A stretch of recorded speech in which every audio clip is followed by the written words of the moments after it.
Hello student, today we are going to learn English grammar. आपण आज पाहणार आहोत नवीन कन्सेप्ट क्लॉज. क्लॉज आपण पाहिले आहेत. इफ क्लॉज पाहिले, क्लॉज पाहिजे, सबऑर्डिनेट कशाला म्हणतात हे सुद्धा काही व्हिडिओ मी ह्याचे अपलोड केलेले आहेत. आज आपल्याला नवीन पाहायचं आहे टाइम क्लॉज. टाइम क्लॉज म्हणजे काय? क्लॉजच असणार आहे. हे काय असणार आहे? Time clause it is also a part of big sentence. Clause म्हणजे काय? मोठ्या सेंटेन्सचा थोडासा भाग असतो. ओके, मग ह्याच्यामध्ये मेन क्लॉज असते, सबऑर्डिनेट क्लॉज असते. सेम तेच होणार आहे. मेन क्लॉज काय करते? मग स्वतःचा अर्थ स्वतः पूर्ण करते, पण सबऑर्डिनेट क्लॉज काय असते? दुसऱ्यावर डिपेंड असते. चल, टाइम क्लॉज काय आहे? चला, टाइम क्लॉज आपल्याला पाहिजे. The clause which is mention the time of action. Mention time of action. हे काय करतं? आपण कधी ऍक्शन झाली आहे त्याची वेळ दर्शवतो. टाइम काय दर्शवणार? वेळ सांगणार ते कधी झाली, बिफोर झाली, आफ्टर झाली, केव्हा झाली हेच सांगत राहतं. मग त्याला म्हणायचं आपण की this is the time clause. मग हे टाइम क्लॉज आपण लिहितो तेव्हा रूल आहे. मग कुठले रूल आहेत, कसे आहेत, टाइम क्लॉज साठी कुठले शब्द आपण वापरतो इंग्लिश मध्ये हे सुद्धा आपल्याला पाहिजे. चला, वेळ न घालवता पाहूया टाइम क्लॉज मधले जे काही आपण त्याला लिंकिंग वर्ड सुद्धा म्हणतो, याचं कुठले टाइम क्लॉज साठी आपण वर्ड्स यूज करतो इंग्लिश मध्ये. चला, टाइम क्लॉज मध्ये आपल्याला पाहिजे आपण वर्ड यूज करणार before, if, until, till, after, while, अजून काय आहे, when, as soon as. असे काही वर्ड्स आपण यूज करतो आणि याच्यावरून कळतं की टाइम क्लॉज आहे का नाही. वेळ दर्शवतो. आता before, when I reached there they went from this place. मी तिथे जायच्या आधीच ते निघून गेलेले होते. असं, if you study hard you will pass. Okay, until, till, after, while, when, as soon as हे सगळे काय दर्शवतात? वेळ दर्शवतात. ऍक्शन कधी झाली, कशी झाली ह्यासारखे वेळ दर्शवायला हे सेंटेन्स मध्ये आपण वर्ड्स यूज करतो. पण अजून एक गोष्ट लक्षात ठेवा, we never use the future tense in the time clause. हे आपण यूज करणार आहोत. हे यूज करणार आहे. दुसरं काय रूल आपल्याला पाहिजे आहे? we never use future tense in time clause. आपण टाइम क्लॉज मध्ये कधीच फ्युचर टेन्स यूज करत नाही. म्हणजे याचा वापर तुम्हाला सेंटेन्स मेकिंग मध्ये, एरर फाइंडिंग मध्ये, एखादा पॅराग्राफ फिल करण्यामध्ये होऊ शकतो. तेव्हा लक्षात ठेवायचं आपल्याला की we never use future tense in time clause. Time clause मध्ये आपण फ्युचर टेन्स यूज करत नाही. मग कसं?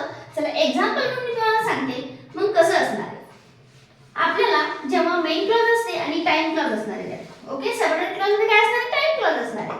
मग ह्या टाइम क्लॉज मध्ये ह्याचं स्ट्रक्चर कसं असेल पहिलं लक्षात घ्या. म्हणजे तुम्हाला स्ट्रक्चर पाहिलं की समजून येईल की this is the correct or wrong. Simple present tense. Simple present tense म्हणजेच काय? V1 प्लस s किंवा es असणार आहे. ओके, याच्यामध्ये असणार. and even if the main clause is in the simple future tense. मग मेन क्लॉज कशात असणार आहे? जर असेल टाइम क्लॉज मध्ये, टाइम क्लॉज मध्ये ही असेल टाइम क्लॉज. ओके, ही जर टाइम क्लॉज असेल तर मेन क्लॉज कशी असली पाहिजे सांगते. मेन क्लॉज असली पाहिजे सिंपल फ्युचर टेन्स सारखी. फ्युचर टेन्स म्हणजेच कशी? will ऑब्लिक shall दोन्हीपैकी एक प्लस V1 असलं पाहिजे. म्हणजे ही काय झाली? मेन क्लॉज झाली. मी काय सांगितले की टाइम क्लॉज मध्ये फ्युचर टेन्स तुम्हाला वापरायचं नाही, पण मेन क्लॉज मध्ये फ्युचर टेन्स वापरायचं आहे. ओके, हेच आपल्याला स्ट्रक्चर लक्षात घ्यायचं आहे. याच्यावर तुम्हाला समजून येईल की सेंटेन्स कुठले करेक्ट आहेत, कुठले करेक्ट नाही आहेत. ओके, चला पाहूया. वेळ न घालवता पहा, हे दोनच तुम्हाला फॉर्म्युले लक्षात ठेवायचे. स्क्रीनशॉट घ्या, अदरवाइज नोट डाउन करत चला, because this is most important. Okay, चला पाहूया सेंटेन्स घेऊन की कसे चेंजेस येतील, कसं मुलं चुकतायत, कुठल्या द क्रॉप विल डाय. हे लिहिलं मी. क्रॉप विल डाय अर्थ पूर्ण करतोय स्वतःचा. काय पिकं काय होतायत आता मरून जात आहेत, म्हणजेच काय अर्थ पूर्ण होते. ओके ठीक आहे. आता यालाच बिफोर द रेन फॉल. आता पहा इथं विल डाय आले म्हणजे कुठला टेन्स दिसतोय सिंपल फ्युचर टेन्स, कारण विल किंवा शाल आले आणि V1 आले म्हणजे हे झालं सिंपल फ्युचर टेन्स. आणि बिफोर द रेन्स फॉल्स म्हणजे इथं काय वापरलंय टाइम क्लॉज. इथून कळते की बिफोर टाइम दिसायलाय म्हणजे हे काय झालं, ही झाली टाइम क्लॉज. मग याच्यामध्ये सेंटेन्स टेन्स कुठलं आहे, ही मेन क्लॉज आहे. हे कळलं आपल्याला, ही मेन क्लॉज आहे, ही टाइम क्लॉज आहे. मग यामध्ये जसं सिंपल फ्युचर टेन्स आहे तसं यामध्ये कुठला दिसतोय टेन्स, द रेन्स फॉल किंवा नुसतं फॉल घ्या. काय रेन्स फॉल. फॉल म्हणजे V1 आले म्हणजे हा कुठला दिसतोय सिंपल प्रेझेंट. ओके अशा पद्धतीने तुम्हाला लक्षात घ्यायचंय जेव्हा आपल्या टाइम क्लॉज वापरायचे आहे त्यामध्ये तुम्ही टाइम क्लॉज मध्ये फ्युचर टेन्स वापरायचा नाही. मेन क्लॉज मध्ये तुम्हाला सिंपल फ्युचर टेन्स वापरायचा. चला काही एक्झाम्पल घेऊया आणि तुम्हाला तुमच्या जे काही क्लिअर म्हणजे जे कन्फ्युजन असेल ते दूर होईल.